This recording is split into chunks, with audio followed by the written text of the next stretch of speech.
Hey, what's up everybody? This is Steve from Vespa Motorsport in Scooter West in San Diego. I'm sitting in front of a freshly painted 1980 or thereabouts P-Series Vespa.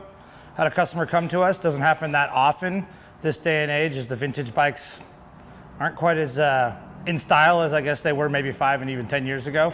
But anyhow, a customer comes to us and says, hey, I just bought this P200, super jazzed on it. I actually want to make it super titties, i.e. restore this thing. Obviously we're perfectly willing and happy to do that. So we're at the point now where we've actually got everything already taken apart, cleaned, all the paint and body work is done, and we're basically ready for reassembly. We didn't really decide to do the video until the bike was basically in the paint stages.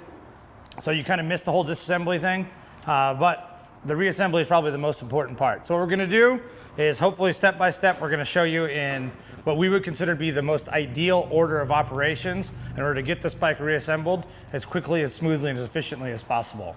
Hopefully this video will be a great aid for anybody at home doing a restoration. The P-Series bikes are a little bit easier than some of the 50s and 60s bikes, but they're all Vespas, they're all classic, they're all the one-piece bodies. A lot of the stuff we're gonna talk about for this P-Series bike is applicable to any vintage Vespa ever made, whether it be large frame, small frame, no matter what.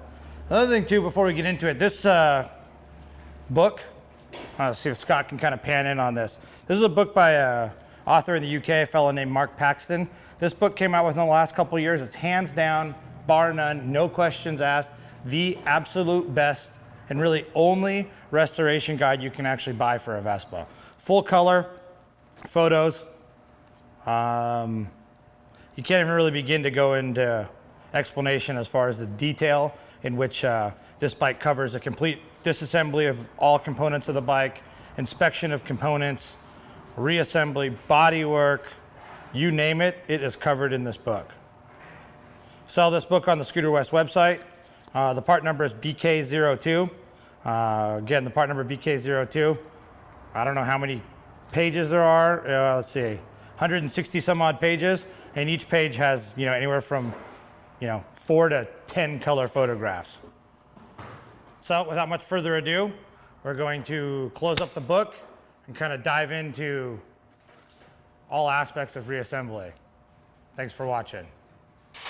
Hey, what's up? This is Steve. We're continuing on with the P200 restoration. You'll see we basically got the frame post-paint up on our workbench. Note on the workbench, had this thing for probably 15 years. It's at the optimal height for working while seated. Being able to sit down and work on these things makes it so you've got kind of complete control at all times. Also too, the workbench is on some nice wheels. I mean, obviously if you're restoring one bike, I'm not sure it'd justify building a cool little workbench like this. But I guarantee you build one and use it once, you'll never want to do one without it again. So you'll see we'll be using this workbench quite a bit during this process. But you notice we've got the frame all painted. We're going to kind of talk about a few things you want to do to prep the frame to make it so the reassembly goes as smoothly and easily as possible. Starting from the top, you'll notice on all the large frame Vespas, there's basically 8 mounting holes on the top for the seat and the gas tank. These are 8 by 1.25. On the pre-P-Series Vespas and on the small frames, they're actually 7mm bolts, 7 by 1.0. And again, we don't really do anything when we paint this thing, so there's been primer and paint and everything down in there. And a note on this bike is actually this was sandblasted before we did any of the paint and body work. So before you sandblast stuff's got to be perfectly clean. I mean, degreased, so clean enough so you can almost eat off of it. But then you take it off, get it sandblasted, and then it comes back and you go through the various phases of paint and body work. Figure most people won't really tackle that themselves. That's probably best left to like a trained professional, just with how dirty it is and the level of tools and expertise that goes into it. But we've got the bike pre-painted, ready to go. We'll always take a tap, again 8 by 1.25 on a P-Series. You can use it, you can install the tap in a drill, power tool if you're careful enough, or you can use a more conventional tap handle. A decent metric tap set is money well spent for any at-home mechanic. If you don't have one of those, I don't know if maybe you probably shouldn't be attempting to restore a complete bike. Those are pretty invaluable. But what we'll do is we kind of just go along, kind of back and forth with that tap. And all we're doing is basically cleaning all the paint and debris out of those holes. You can see all the dust and stuff coming out of there. When it goes through nice and smooth, you know it's free of debris, and when you go to put your bolt in there, it's going to be nice and smooth. So we'll do that to the 6 on the top. Continuing on, as far as the 8 by 1.25 holes to clean out, you'll notice down here where the spare tire mount is, that bottommost bolt, there's an 8 by 1.25. The ones for the battery tray, those are 6 by 1.0. The ones for the regulator, again, are 6 by 1.0. So what you'll do is you'll just use the proper size tap and clean out those, chase those threads so they're ready for reassembly. You notice the upper mounts for the spare tire, those are those 8 by 1.25 studs that are welded to the frame. When we actually paint, we actually carefully mask the threads off. We'll always leave the head open or exposed to paint, so you can see there's that nice little white dollop tip of paint. Looks really nice when you take the cowl off and you see the fresh new spare tire mounted there, and you see those little touches of paint. So that's that on that side. I'll spin the frame over to this side, and you'll notice something that we've always done, and I always kind of like the look of it. It may not be the most original thing in the world, but you'll see where the VIN is located on the P-Series bike. A lot of times after you do paint and body work, and have applied several layers of material to get this thing ready to paint, those numbers, the VIN number with the letter prefix and the numerical suffix, get so filled in that you can't see them anymore. What we do, as soon as the bike comes back from the sandblaster, we cleanly cut a piece of masking tape and leave those numbers covered until just before we shoot clear coat. So that's basically bare metal underneath there. And right before we clear it, we pull that tape off and shoot it with clear. This frame, you'll notice we painted the complete underside as well. We usually run clear coat all to this first support here. So everything's well protected underneath there. And again, as far as paint on this thing, there's a couple layers of epoxy primer, which is specially formulated to adhere to bare metal. Then there's the bodywork, and then there's polyester primer on top of that. And then there's sealer, and then there's base coat, and then there's clear coat. And there's basically wet sanding that goes on between each layer. So if anybody ever complains about what you spend for a good quality paint job, try doing it yourself once. It's an ungodly amount of work. Common things you'll find as far as sheet metal repairs on the Vespas is the floors tend to get pretty hammered. Right here you can kind of see these spot welds. Basically when the stands come up, the stands contact the back of the floor here, and pretty much any vintage Vespa that's got some miles on it, these gussets are going to be broken in some capacity. These gussets, these straps on this bike were actually still very well intact, but the sheet metal frame that's actually spot welded these gussets had started to pull away. So you can kind of see the weld repair on those. Aside from that, this bike was fairly straightforward as far as the amount of body work it needed. One more thing I'll kind of comment on under here. It's nice to do this while you can put the frame on its side still.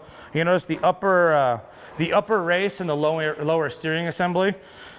That race is extremely difficult not only to take out, but then to reinstall without the factory tool. And commonly, they never really need any servicing.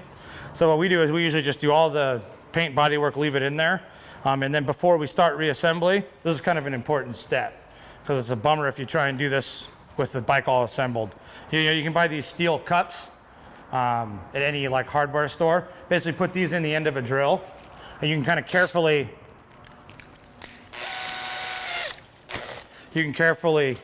hold that in there. And you basically do that until you get bare metal. You can kind of see it takes a little bit of time, but you can kind of already see how it's already started to clean up the metal. I guess final note as far as like paint prep work before we start assembly on a frame. On the P-Series bikes, the front turn signal is ground by the ground strap and the turn signal assembly actually touching bare metal at this top screw. So what we'll do is we'll take a small little cutoff wheel and just remove paint down to the bare metal there so we have a good ground contact. If you don't do something like that and that doesn't ground, those front turn signals will never work, and that's always pretty annoying. Scott, can you think of anything else I failed to touch on as far as frame prep? Can't really think of too much. That's good enough. We'll get more in detail later on, but next up we're going to talk about the other components and prepping those components post-paint. So moving on along. All right, so moving along to the further inspection of various painted components and prepping them for reassembly.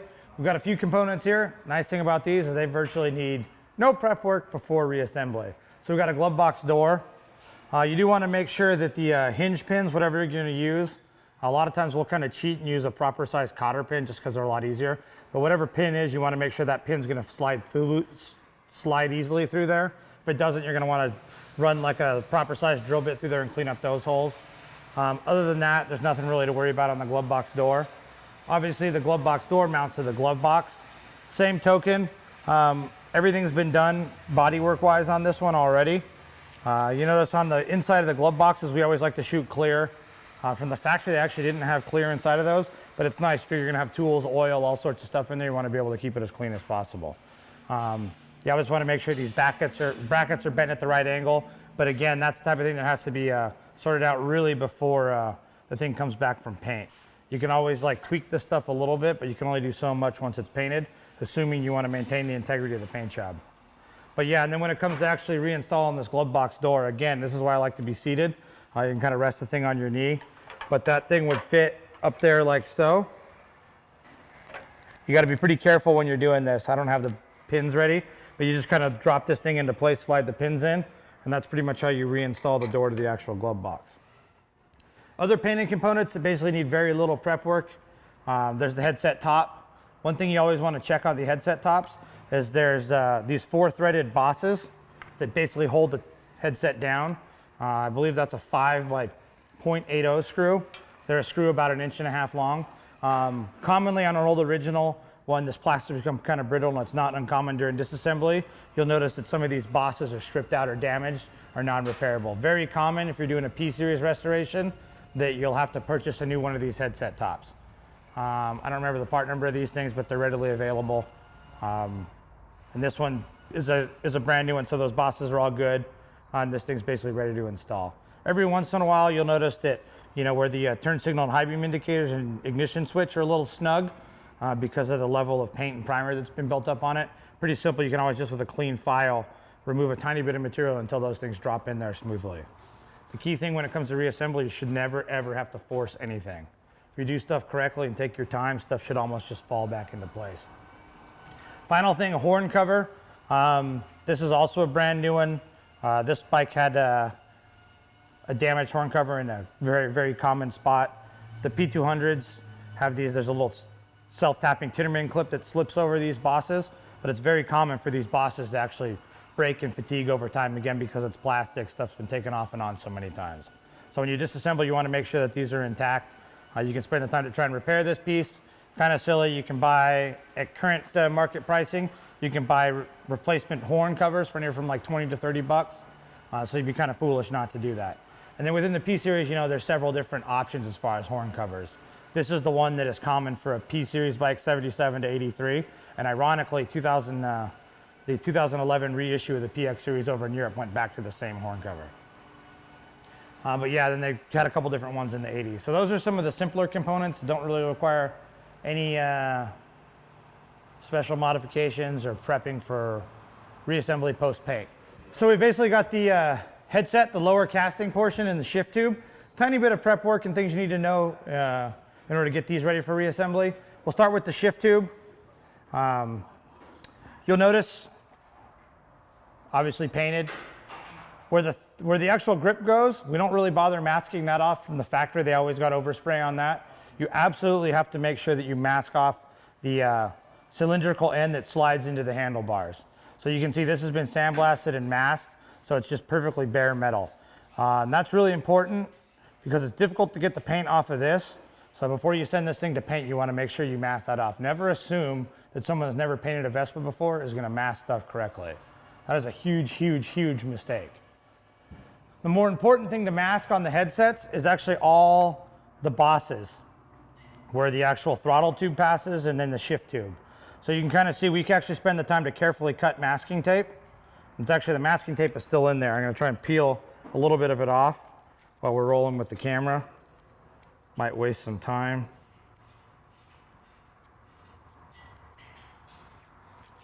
So I'll just take that first one off, and you see that one's been removed, and now we basically have perfectly clean aluminum in there. That's pretty key. Let me go ahead and take this next one off and show you how smoothly the shift tube is going to fit into these handlebars. Famous last words. Can't tell you how many times we've had someone bring a bike to us that they had somebody else paint. And when these things have been completely covered in a couple coats of primer and a couple coats of paint, you can literally spend an hour sanding the paint out of these journals. And it's a lot easier on a P series headset because it's more open and exposed than say like a 70s bike where it's the single cast aluminum piece. But you can kind of imagine how agonizing it would be to sand off like 6 or 7 layers of paint by sticking sandpaper on your finger and back and forth, back and forth. All right, so basically we're clean there. And obviously this isn't final assembly. But just want to show I'm very little pressure. That piece is just sliding in there effortlessly. So when we actually go to assemble this thing finally and everything's greased up, silky smooth shifting. But I mean, that's with no grease. That's just straight back from the painter with the correct masking. The other thing you always want to pay attention to is bikes with higher mileage, you'll kind of notice will have kind of rattly handlebars. What actually happens in those instances is this steel tube starts to wear out this cast aluminum headset. So it's nice when you get your hands on either a brand new headset, a lower mileage headset, or you start with a lower mileage bike. Everything's nice and tight. Again, you can actually replace the shift and throttle tubes as needed, but commonly what happens in a high mileage bike is the actual cast aluminum starts to wear out. If that's the case, there's not really a whole lot of repairing you can do. I can't tell you every Vietnamese restoration we have in here, there's literally like a 1/16 of an inch gap between the aluminum handlebars and the actual steel shift and throttle tubes, and those things just wobble around. I'm speaking for myself on Robot, I'm going to speak on Robot's behalf. It's so annoying to try and drive and work on a bike like that, it's just crazy. So final 2 things to actually do on the shift tube. Again, you'll notice there's a single screw that goes in there that holds the switch in. On a P-Series bike, it's a 4 by 0.75. I believe on the 60s and 70s bikes, it's the same size fastener. So again, a small tap. With the finer threads and smaller tap, we kind of break my cardinal rule. Don't use a power tool, just use a conventional hand tap. Another thing that we do, again, because we've got the taps out for chasing all the threads and everything, is where the lever screw goes. That's the same thing, but it's a 5 by 0.80. So you want to spend the time to actually run a chase through that, so when you go to put your lever screw back in, it screws in effortlessly. So we'll hop on over to the headset, and essentially you got the same 4 by 0.7 or 0.75, I can't remember. That is a 4 by 0.75 for that one, and then a 5 by 0.80 for the lever screw. Other things you'll notice on the headset, so we already talked about masking off those journals on that side. We want to do the same thing with the journals on the throttle side. We'll always mask off, the shank or the shaft where this thing actually slips down on the fork. Same problem there. If you get paint in there, this thing will not drop down on the fork. When you're going to reassemble everything cleanly, you don't want to have to force or hit this down. You don't want to just be able to push it on effortlessly. And the other thing too, and this is a common problem on all the vintage bikes, is this is a cast aluminum piece. So P-Series, we talked about, it's got the plastic upper. On a 60s and 70s bike, I mean, this is going to be a cast aluminum piece as well. And the mirror bosses are actually just drilled and tapped into this solid piece of cast aluminum. So it's very common that these threads have been ruined by, people kind of forcing screws in there and stuff over the years. So again, with our 8 by 1.25 tap, while we have everything off, we want to go ahead and clean out all those threads. And again, with the drill, I'm just kind of going forward and back until I feel some sort of resistance. Never forcing it. And again, it's okay to do this by hand. But again, it's nice to be able to do this while you're seated down, controlled in your lap, as opposed to the handlebars on the bike, with the leg shield in the way, and you're reaching up there and doing it that way. That's why, like we said, throughout this video, we're going to try and show you the best possible order of operations. So that's basically prepping the headset. Once all that's done, this headset should go back together very smoothly when it comes time to reassemble. We're going to kind of keep rolling to the gas tank. So P-Series gas tank, this bike's got oil injection. You'll notice we carefully masked off the down tube that the oil tank slips over. We'll go over installing the oil tank in a later video. You'll also notice, and this is another sticking point, you'll see a lot of really ugly finish jobs on top of the gas tank here. What we usually do is I don't really bother masking anything off. I just kind of paint this thing, you know, just let paint go everywhere. And then I've got a pretty steady hand. What I'll do is I'll take like a angle grinder. And again, these are just basically sanding discs. When you come time to actually doing this, it's nice to have a selection of them. But I'll kind of start with whichever one is a good size for just removing paint. And again, this is that twist lock style. So this is 240, this is nice and mellow. Again, you have to have a pretty steady hand. You can kind of get ugly pretty quickly. What I'll do is actually, I'll just hold this flat on the top surface.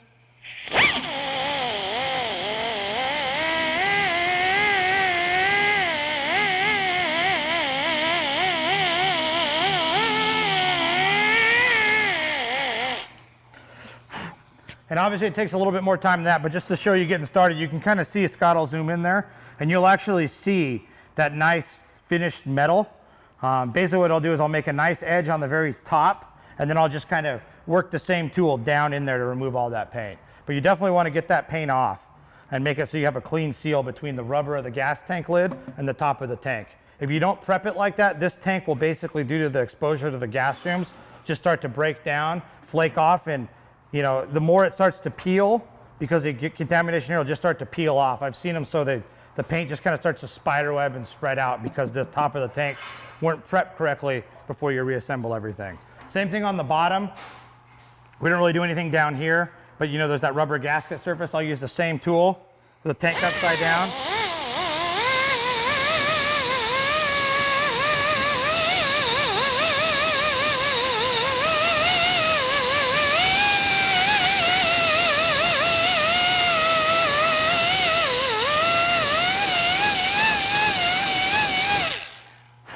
You see, basically we've got, again, holding the tool nice and flat, we've got a nice flat surface, so it's bare metal. So when that rubber washer goes on there, you'll see we'll put a little bit of grease on it, put that in there, and this is a good, nice, tight seal where it's basically rubber gasket on bare metal, not painted or anything like that.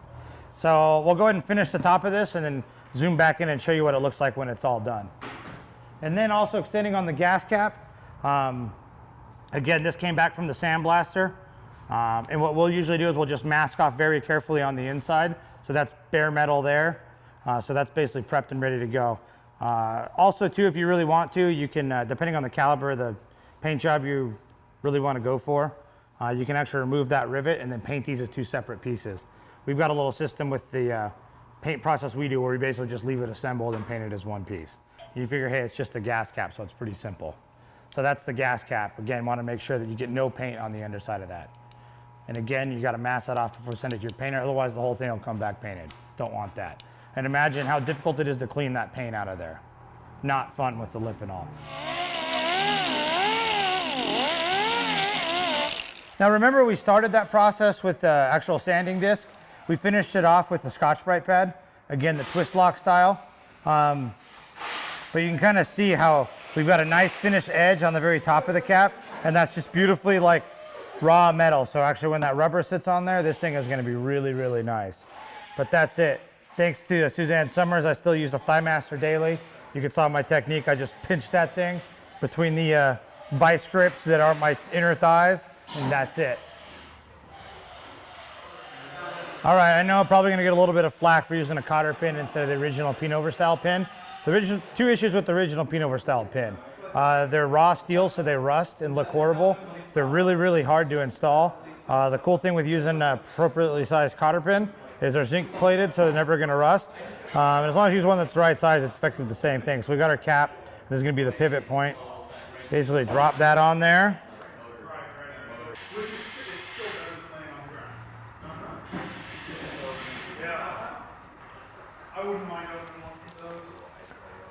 That was easy. I don't know why it was so hard the first time. And then I'll usually grab this with some pliers and rotate it.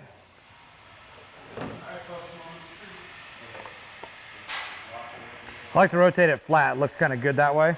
And then I'll kind of grab it with the same needle nose pliers, whatever you kind of have, nice and firmly. I'll bend it about like that. I'll cut the excess with a pair of nice dikes and then bend it nice and flat. And I'll do the same thing actually with the cotter pin that holds the threaded tie rod for the knob. We're not going to show that, just makes the video longer, but that's pretty much it. So we've got nice hinging action. And then with the rubber in there, gas tank's one step closer to installation. Okay, the final few sheet metal pieces that we need to prep before we kind of start reassembly. The fender, this should have been with all the stuff that doesn't require anything. The fenders, they're nice, they're good to go. I don't know what to say on the fender. You can kind of see, again, we'll carry the color to the inside and we'll clear coat the inside just to kind of protect it from the tire throwing dirt and mud and grime and stuff up it. So that's basically a fender. They pretty much come straight back from the painter, ready to install. But we're gonna kind of go over a couple things you want to do on the cowls.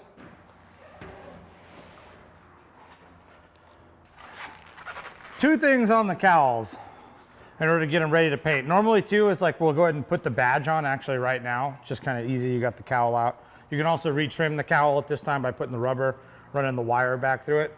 But as far as stuff to prep for paint, just like on the front turn signals, the rear turn signal actually grounds via that rear hole there.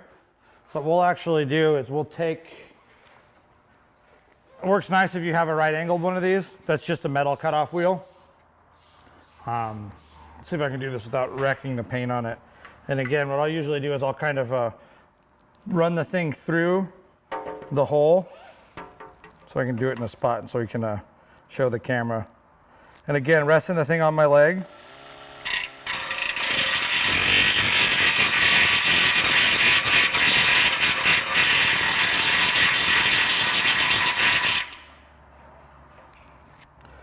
Doesn't require much, you know, I'm pretty sensitive with a thumb on that, so spinning very few RPMs to maintain good control. But you'll kind of see all it takes is a tiny little bit of bare metal there, so when we go and reinstall everything, the thing will actually ground properly. So you can kind of see the bare metal there. The other spot that needs to be kind of cleaned off of paint is the front mounting tab here. There's actually a little brass button that's kind of built into this actually metal tab. And that brass button contacts the lever, and on the back side of that lever that's inside the frame, there's those two little grounds set up. So that's basically how the whole cowl grounds, is via this nice conductive brass button. The best way to clean the paint off, again with an air tool.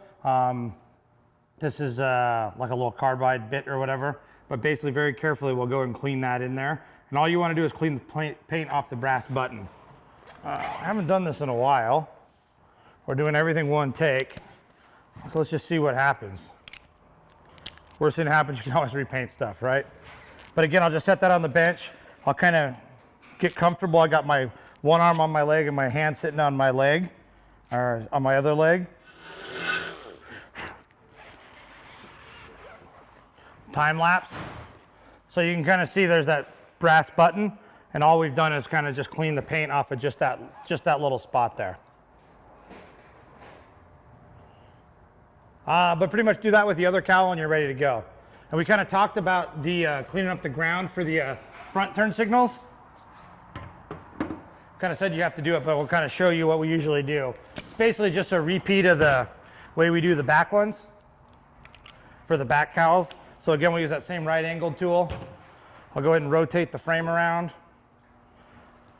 You notice it's already been done on this side. We'll see if Scott can kind of zoom in. You can kind of see it's already been done on that side. I'll try and show you the way we usually do it, like on this side, without blocking the shot. You see that, Scott? So again, kind of using my hands to kind of cradle the tool so we're nice and controlled. Just a little bit RPM.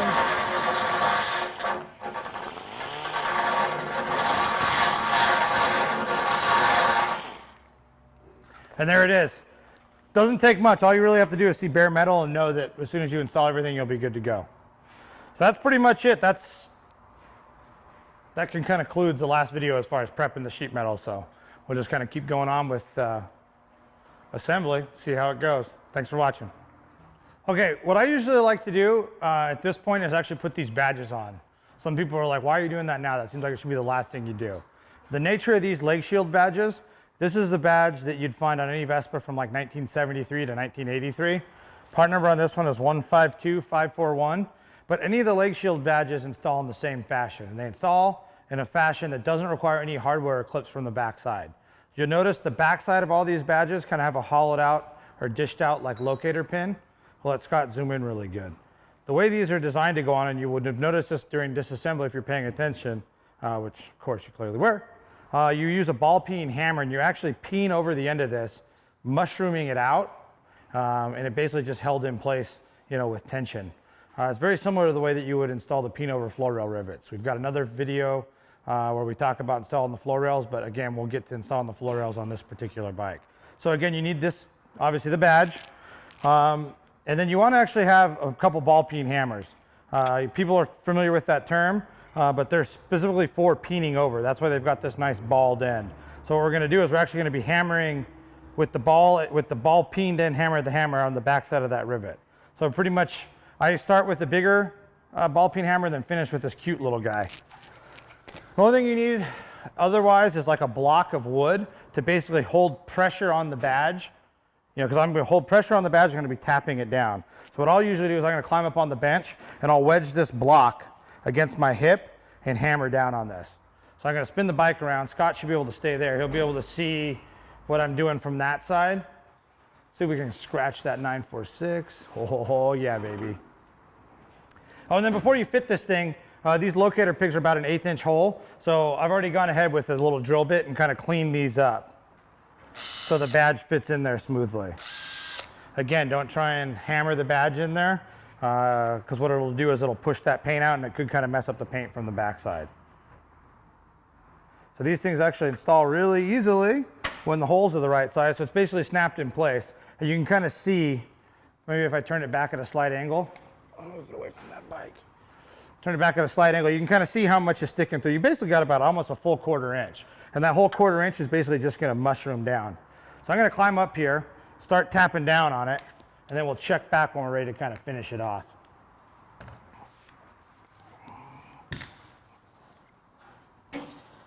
And normally I would do this at a slightly different height. Not as comfortable as I should be, but I'll be able to get started. And what I like to do with my hands, can you see this still, Scott? Is I like to actually rest my hand on the top of the leg shield.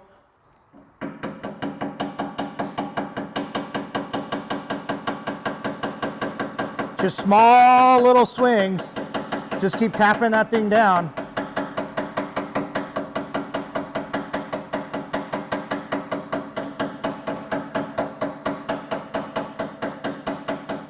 Kind of away you go. And you always want to keep good pressure on the front of the badge, like we kind of said.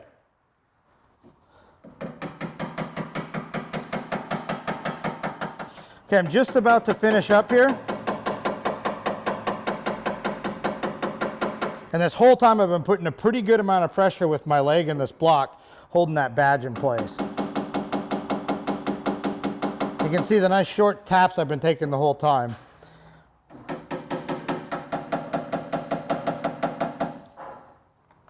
So you can kind of see how it looks.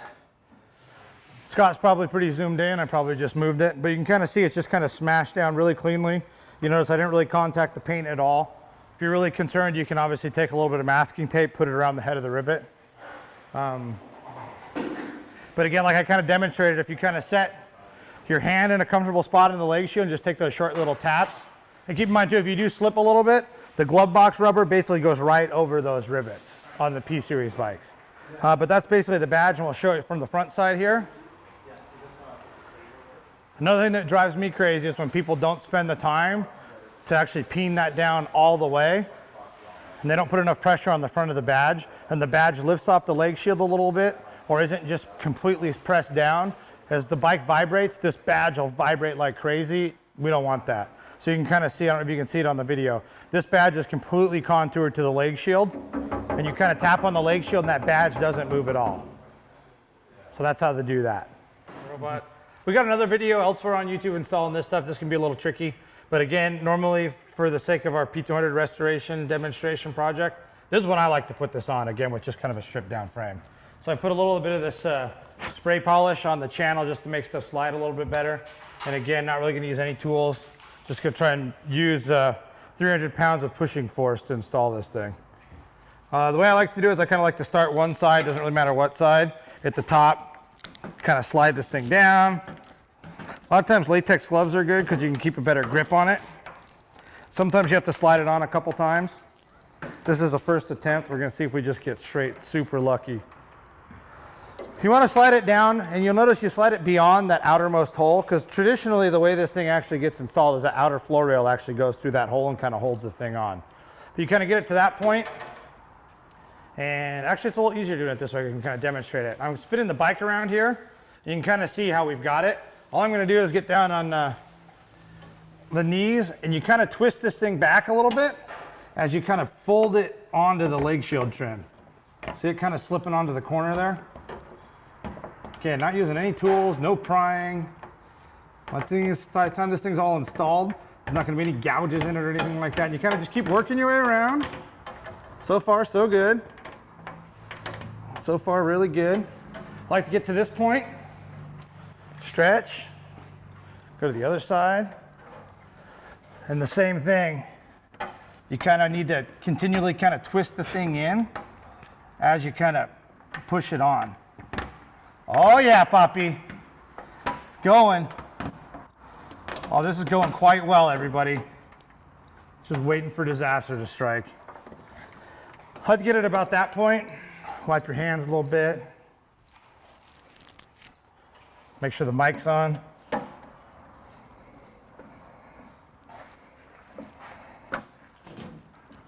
This is kind of the worst part, I must say. Oh man, that's got a little ways to go. All right, but what I usually do is I'll get to right about there and then kind of hop down to the bottom and then slip the bottom on. Oh, there we go. And once the bottom's on, you kind of need to hold it on with your left hand here and kind of work your way up. And you get to right about, you get to a point where you're just ready to, it just folds on. Oh, come on.